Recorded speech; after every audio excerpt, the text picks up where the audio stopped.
সব রকম মিষ্টি খাবার খেতে আমি ভীষণ রকমভাবে ভালোবাসি। এক কথায় আমি প্রচুর পরিমাণে মিষ্টি প্রেমী। তার মধ্যে অন্যতম একটা প্রিয় খাবার হলো রসে পোড়া মচমচে জিলিপি। গঙ্গারামপুরে নতুন আনন্দ মেলা বসেছে, তাই মেলা শুরু হওয়ার আগেই মেলাতে গিয়ে আমি হাজির হয়েছি, কিন্তু গিয়ে দেখি জিলিপির ভাড়ারটা একেবারে খালি। আমিও হাল ছাড়ার পাত্রী নই, বাড়িতে এসেই লেগে পড়লাম জিলিপি বানানোর কাজে। তো আজকে সেই জিলিপির রেসিপিটাই আমি আপনাদের সাথে শেয়ার করব। জিলিপি বানানোর সমস্ত উপকরণ নিয়ে একবারে সাজিয়ে বসেছি, মাঝখান থেকে মেয়ে আমার ময়দার প্যাকেট নিয়ে পালালো। তো কি কি লাগছে সেটা আগে বলে দিই। একটা বড় বাটি নিয়েছি 1 প্যাকেট ময়দা। এখানে হাফ কেজি ময়দা ব্যবহার করব, কোনো সুজি বা চালের গুঁড়ো কিন্তু ব্যবহার করব না। এবারে এর মধ্যে দিয়ে দিতে হবে বেশি করে গাওয়া ঘি আর স্বাদ মতো নুন। নুনের পরিমাণটা একটু কমই দেবো। তারপরে দিয়ে দিতে হবে ইনো অথবা টক দই। আমি এখানে ইনো টক দই কোনোটাই ব্যবহার করিনি, ইনোরই একটা যমজ ভাই বলতে পারেন গ্যাসোফাস্ট ইউজ করেছি। আসলে বাজার থেকে সব জিনিস আনার পর না ইনো নিতে একেবারে ভুলে গিয়েছি, তাই পাশের বাড়ি থেকে গ্যাসোফাস্ট চেয়ে এনে সেটাই চালিয়ে দিয়েছি জিলিপির মধ্যে। এবারে আমি সবগুলোকে একসাথে মিশিয়ে বেশ ভালোভাবে ময়াম দিয়েছি। দেখতেই পাচ্ছেন হাতে কিন্তু চাপ দিয়ে ধরে রাখার পর ভেঙে যাচ্ছিল না ময়দাটা। এবারে দিয়ে দেবো সামান্য পরিমাণ জল, অল্প অল্প করে দেবো যাতে একবারে টালটালে পাতলা না হয়ে যায়।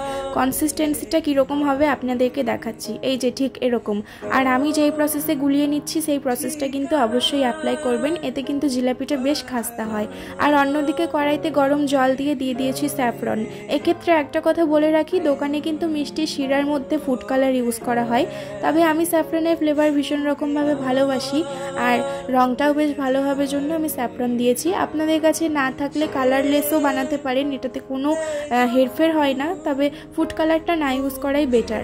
আর আমার 1200 বছর পুরনো কড়াইতে আমি তেল গরম করতে দিয়ে দিয়েছি। এদিকে স্যাফরন দেওয়া জলটা যখন ফুটে উঠেছে তার মধ্যে দিয়ে দিয়েছি চিনি। চিনিটা কিন্তু মোটামুটি ফুটে উঠলেই একটা তার মতো যখন শিরা হবে তখন কিন্তু বন্ধ করে মোটামুটি রুম টেম্পারেচারে আনতে হবে। আর এদিকে আমি বাড়ির যে বিসলেরির বোতলগুলো থাকে সাঁড়াশি আর তার কাটা দিয়ে সেই বোতলের মাথায় ফুটো করে নিয়েছি। এই বোতলের মধ্যে ব্যাটারটাকে এবার আমি পুড়ে দেব। তারপরে তেলটা গরম হয়ে গেলে তেলের মধ্যে সামান্য ব্যাটার দিয়ে দেখব যে খুব ভালোভাবে তেলটা গরম হয়েছে কি। তেলটা যদি ভালোভাবে গরম হয়ে যায় তাহলে কিন্তু ব্যাটারটা তেলে ছাড়ার সাথে সাথেই ওপরে ভেসে উঠবে, আর যদি ওপরে ভেসে না ওঠে তাহলে তেলটাকে আরও কিছুক্ষণ গরম করে নিলেই একদম পারফেক্টভাবে তৈরি হয়ে যাবে। আর এদিকে চিনির শিরাটা নামিয়ে নেওয়ার পর যখন রুম টেম্পারেচারের থেকে একটু বেশি গরম থাকবে তখন এর মধ্যে 7 থেকে 8 ফোঁটা লেবুর রস দিয়ে দেবো। ভয় পাবেন না, এতে টক হবে না, তবে চিনিটা কিন্তু ক্রিস্টাল দানা বেঁধে যাবে না খুব তাড়াতাড়ি। আর এদিকে আমি যেহেতু পাকা নই জিলিপি ভাজাতে, তাই জিলিপিতে কিন্তু 2.5 প্যাচের বদলে 17-18টা প্যাচ হয়ে যাচ্ছিল।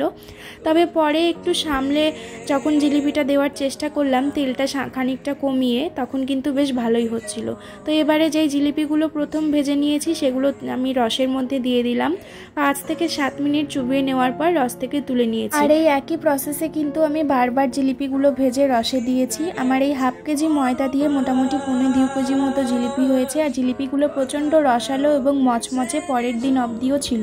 পরে অবশ্য আমার জিলিপির শেপগুলো ভীষণ ভালো হচ্ছিল, এটা দেখে আমি নিজের প্রতি আপ্লুত হয়ে গিয়েছিলাম। এবারে ইনো আর টক দইয়ের ব্যাপারটা আপনাদের কাছে ক্লিয়ার করে দেই। যদি টক দই ফার্মেন্টেশনের জন্য ব্যবহার করেন তাহলে কিন্তু ওভারনাইট সেটাকে রাখতে হবে, তাও ঠিকঠাকভাবে আপনি পারবেন কিনা অ্যাজ এ বিগিনার সেটা শিওর নই। আর যদি ইনো ব্যবহার করেন তাহলে খুব তাড়াতাড়ি ফার্মেন্টেড হয়ে যাবে, কারণ জিলিপির ব্যাটার কিন্তু অবশ্যই ফার্মেন্টেশনের প্রয়োজন হয়।